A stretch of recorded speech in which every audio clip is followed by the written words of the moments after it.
Hi everyone, I'm David Cochran and welcome to Delphi Technologies How-To video series. In this video, we're going to show you how to replace a ball joint, specifically on a Honda Civic.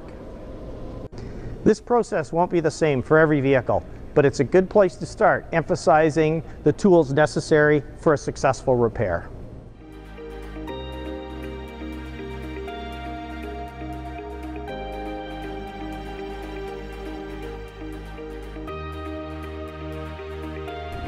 Follow manufacturer's recommendations for installation, torque specifications, and TSBs where applicable. How can you tell if your customer has a bad ball joint? We would recommend a thorough pre-alignment inspection. Some common signs include unusual noises, instability, and handling concerns. First of all, I'm going to take our side cutters and I'm going to remove the cotter pin that's securing the lower ball joint fastening nut.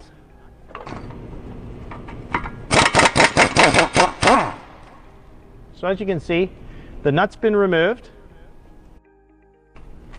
and we're going to remove the axle nut.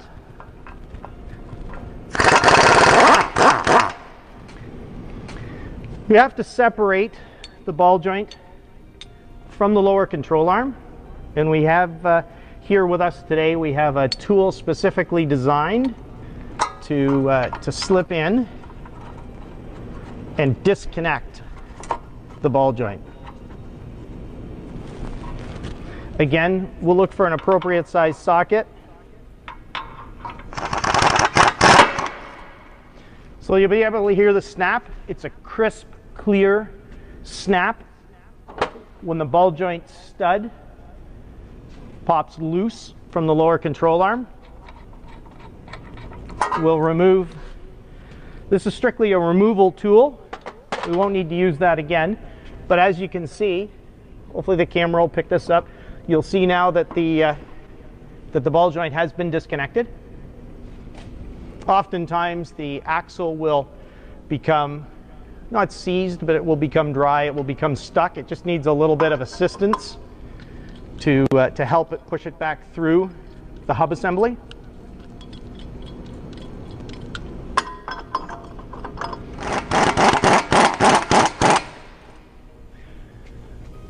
As we can see, we've begun to push the outer CV joint back through the hub assembly, which has freed it up. It's loosened it up now. We'll be able to remove our tool. We do want to make sure that we don't pull the inner CV joint out of the transmission. We want it to remain in the transmission. We only want to remove the knuckle and assembly.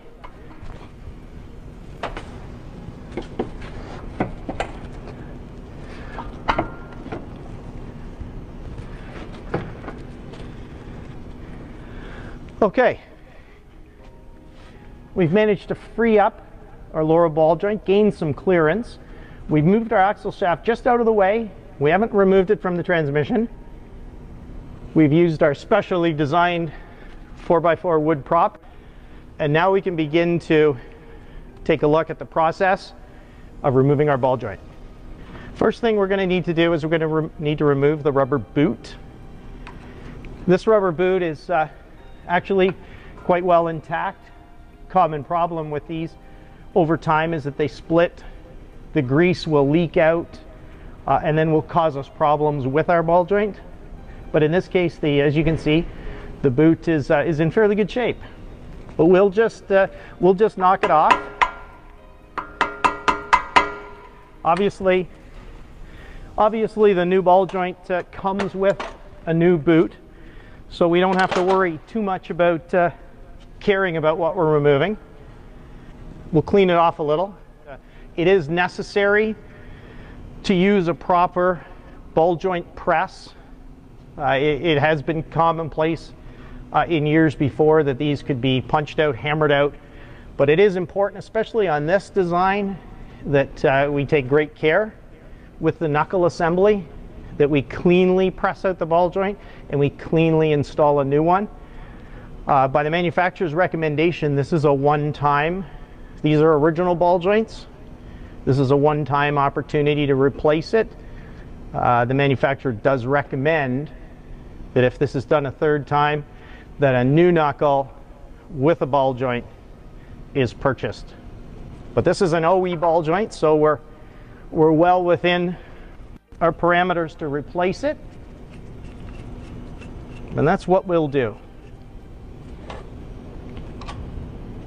So I have an upper cone and I have a lower cone.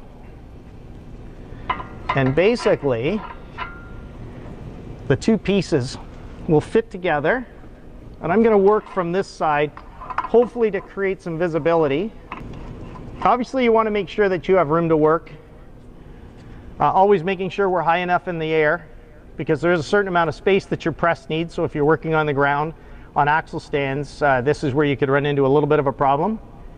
So we do want to make sure we have enough clearance on the ground.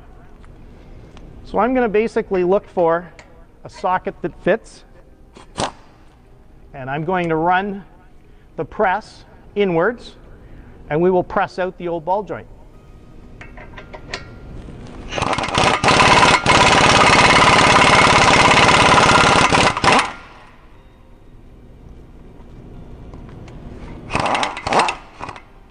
The secret, of course, is to not let all of these tools fall on your toe. And we'll remove them so that you can see.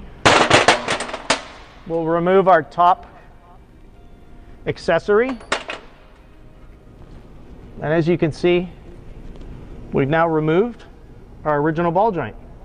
There's really no need to worry too much about if it comes out cleanly with a press. We just double check and make sure that there's no edges to be concerned about. There's no damage that we didn't notice. Everything appears to be good. We have in front of us both our old ball joint and our new ball joint, and it's a good rule of thumb to always check the old component versus your new component to make sure that you're installing a similar or a new part that matches the one coming out. So what we'll do is we'll take off our new nut, our new retaining nut, and we'll take off our plastic shipping cover. The sole purpose of this cover is to protect the rubber boot.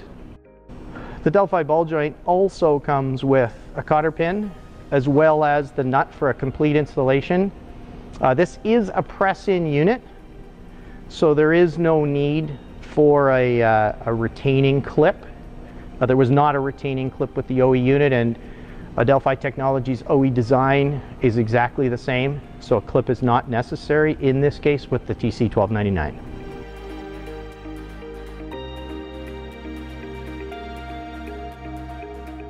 So let's begin to install our new ball joint.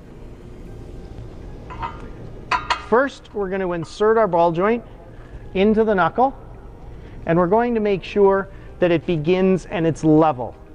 It's very important that we press this joint in a level and square manner. We have to make sure that the ball joint doesn't start off center or not properly aligned with the knuckle that it's moving into. So we'll get our press. The adapters that we're using to install this ball joint are different from the ones we used when we removed the ball joint. So we have a small, specially designed adapter that fits tightly over the upper portion of the ball joint, and we have a lower adapter that will fit under the ball joint and will have room for our stud and our threads and will not damage the threads during the installation process. So I'm going to bring the tool on top of the upper adapter. I'm going to take the lower adapter, fit it onto the large ball joint screw, and I'm going to wind it up by hand so that we make sure that everything is square. We'll tighten it by hand, wiggling, just to make sure that it remains square and true to the knuckle, and that we're pressing it in straight.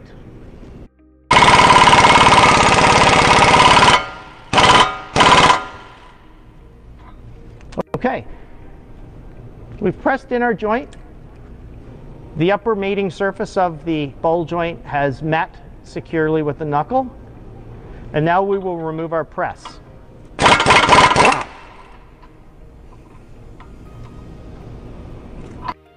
We'll make sure that our rubber boot hasn't been nicked, hasn't been touched.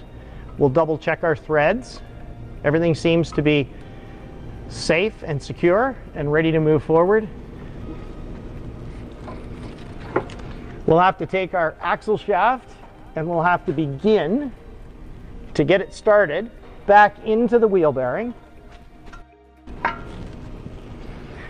And I had mentioned earlier that we would apply a little bit of rust penetrant just to make sure that it slides back in properly. We had mentioned that it might have been a little bit tight due to time and age. Not seized, but just a little bit tight. So we have it started. We'll remove our official retention tool and we'll begin to match the splines into the hub. So our axle shaft is started back in. Now we will want to install the lower ball joint stud into our lower control arm.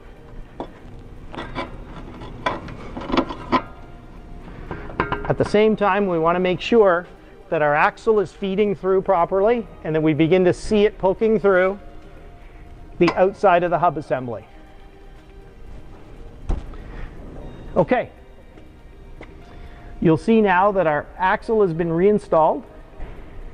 Our ball joint stud has now been installed back into the lower control arm, and we can now see that it's ready for the securing nut and cotter pin. Okay, we've got our nut.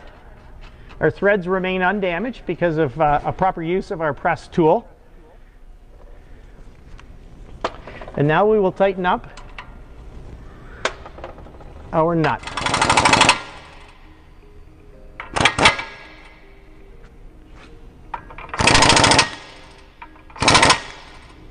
And we can add our cotter pin. We're going to come around to the outside and we're going to reinstall our axle nut. We can put our nut on and we'll torque our nut to manufacturer specifications just before we put this vehicle on the ground.